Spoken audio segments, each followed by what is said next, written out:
ভারতের সৈনিকদের দেশরক্ষার দায়িত্ব ও কর্তব্য পালন অভিনয়ের মাধ্যমে তুলে ধরে মন্তেশ্বর ব্লকের কুসুমগ্রাম চিলড্রেন 27তম বার্ষিক অনুষ্ঠান অনুষ্ঠিত হয়। আজ বিকেলে কুসুমগ্রাম বাজারে একতা মঞ্চে মন্তেশ্বর ব্লকের কুসুমগ্রামে প্রায় চিলড্রেন একাডেমির নাচ গান, আবৃত্তি, মুখাভিনয় ও ভারতবর্ষের সৈনিকদের দেশ রক্ষার দায়িত্ব কর্তব্যকে অভিনয়ের মাধ্যমে অনুষ্ঠানের তাৎপর্য তুলে ধরার মধ্যে দিয়ে বিভিন্ন সাংস্কৃতিক অনুষ্ঠানের মাধ্যমে বিদ্যালয়ের বছরের বাৎসরিক সাংস্কৃতিক অনুষ্ঠান অনুষ্ঠিত হয়। এই অনুষ্ঠানে উপস্থিত ছিলেন মুর্শিদাবাদ জেলার বিশিষ্ট শিক্ষাবিদ তথা কাশিমনগর উচ্চ বিদ্যালয়ের প্রধান শিক্ষক মোহাম্মদ জুলফিকার আলী, মুর্শিদাবাদ জেলার শিশু চিন্তক শিক্ষাবিদ গুলজার হোসেন, হাজিকুল ইসলাম বীরভূম জেলার বাসিন্দা তথা ভারতীয় নেভি বিভাগের প্রাক্তন সৈনিক ডক্টর মোহাম্মদ আলী ও একাডেমির সমস্ত শিক্ষক শিক্ষিকা, ছাত্রছাত্রী, অভিভাবক ও পরিচালন সমিতির কর্মকর্তারা সহ এলাকার বিশিষ্ট ব্যক্তিরা। একাডেমির অধ্যক্ষ আমিনা বেগম জানান, একটি গাছ একটি প্রাণ, তাই গাছকে বাঁচিয়ে পরিবেশ রক্ষার জন্য চারাগাছে জল দিয়ে সম্মানীয় অতিথিবর্গের মাধ্যমে প্রদীপ জ্বালিয়ে এই অনুষ্ঠানের সূচনা করেন। ছাত্রছাত্রীদের উদ্দেশ্যে বলেন, সাংস্কৃতিক অনুষ্ঠান শিক্ষার একটি অঙ্গ।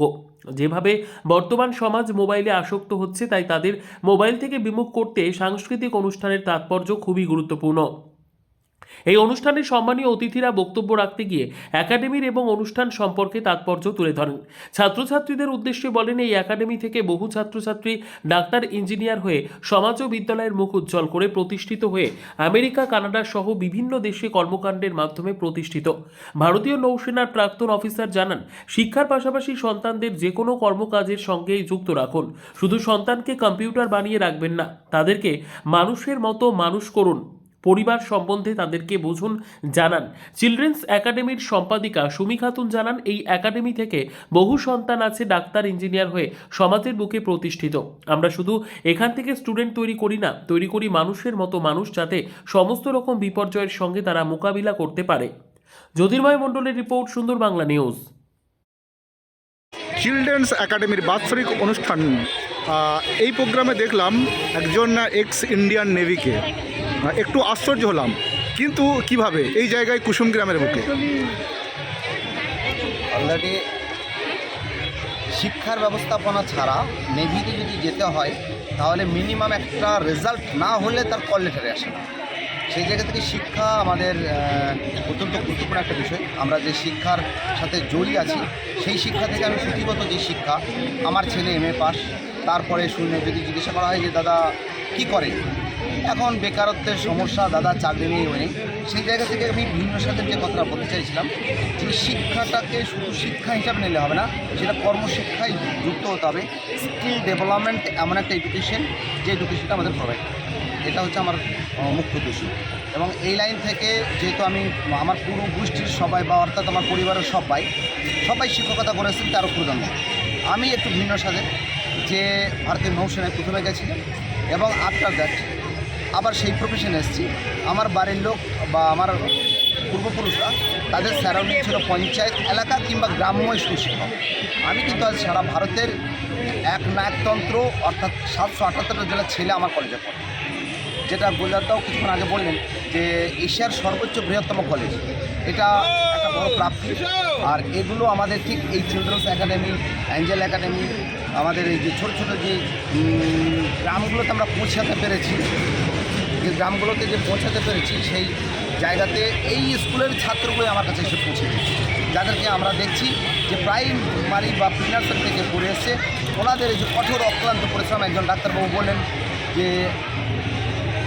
এই লেবারটা আমি দিতে পারি না, আমি পারতাম না, আমার পক্ষে সম্ভব নয়, আমার অত ধৈর্য বা পেশেন্স নেই। তাই আমার ওখান থেকে উঠে আসা যে আমি একটু বড়োদের একটু স্কিলিং শেখাবো।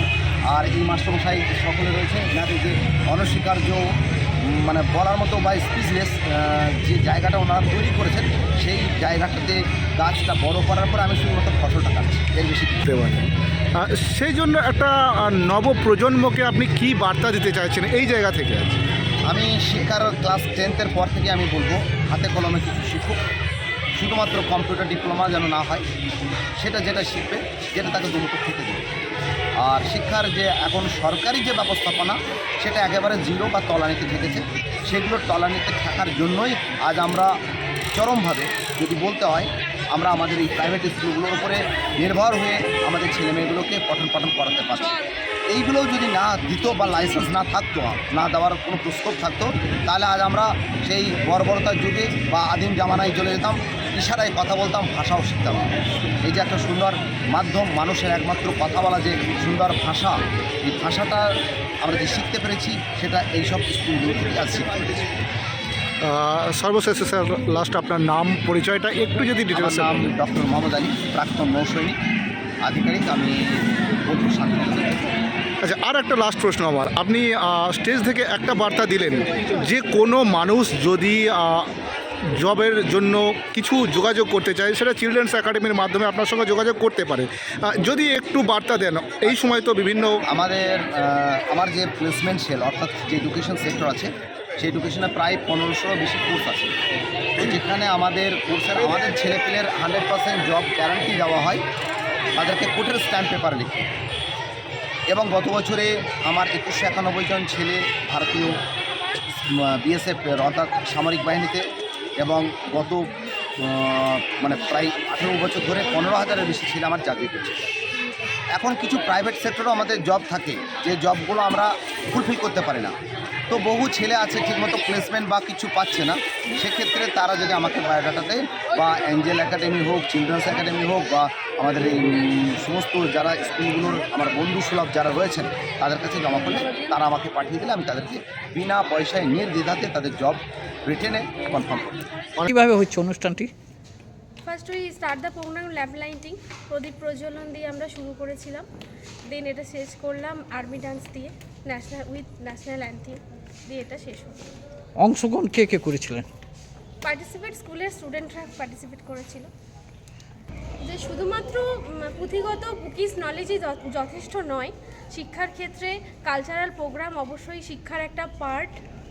কেন কি আমরা যেমন ন্যাশনাল বার্ড, পিকক ডান্স ছিল, ওরা সিলেবাসে যেটা পড়ছে সেটার সঙ্গে ওদের যদি এটা আমরা ইন্ট্রোডিউস করাই কালচারাল প্রোগ্রামের মাধ্যমে, সেটা ওদের কাছে আরও গ্রহণযোগ্য হবে। বাস্তব জিনিসের সঙ্গে ওরা আর কি সেটা রিলেট করতে পারছে বইয়ের সঙ্গে। স্বচ্ছ ভারত অভিযানের একটা ডান্স ছিল, গাড়িওয়ালা, কাচরা নিকাল, ক্লিনিং ইন্ডিয়া। আমরা থিম ছিল, অলসো ফ্যামিলি ছিল, ফ্যামিলির মধ্যে ছিল বিভিন্ন রোল প্লে হয়েছে আর কি, গ্র্যান্ডমাদার, গ্র্যান্ডফাদার, সোশ্যাল ভ্যালুজের উপর যেটা। এরা এই তাদেরকে তো অবভিয়াসলি বলা হলো ফ্যামিলি বন্ডিং। এখনকার দিনে নিউক্লিয়াস ফ্যামিলি আমরা খুবই কমজোরি রয়েছি, এটা আমরা অনেক মেসেজ অনেকভাবে পাই স্কুলে। দেখা যাচ্ছে বাবা মায়েদের মধ্যে প্রবলেম, সেটা কিন্তু আমরা মেসেজ পেয়ে যাই। কেমন চলছে তাদের পরিবার সেটা কিন্তু আমরা বুঝতে পারি। তো সেই জন্য এবছর আমরা রেখেছিলাম ফ্যামিলি ড্যান্স। সেখানে কেউ গ্র্যান্ডমাদারের রোল করেছে, কেউ গ্র্যান্ডফাদার, বাবা মা ভাই বোন সব রকম রোলই ছিল। এবং নট অনলি ওরা, আমাদের প্রাক্তন ছাত্র, প্রাক্তন টিচার্স যাদের কাছে আমিও পড়েছি সেই ম্যাডামরাও এসেছিলেন। আর অনেক তো ডক্টর, ইঞ্জিনিয়ার সবাই তো মোটামুটি এসেছিল। আমাদের পিজিতেও অনেকে অলরেডি আছে যারা স্টুডেন্ট, লোকালেও বেশ কিছু স্টুডেন্ট আছে যারা চোখের ডক্টর, দাঁতের ডক্টর, তারাও কিন্তু এসেছে। সফটওয়্যার ইঞ্জিনিয়ার এসেছিলেন, একাডেমি স্টুডেন্ট যারা বাইরে ফরেনে থাকে তারা আসতে পারেনি, আমরা লাইভ দিয়েছি, লাইভের মাধ্যমে। এটা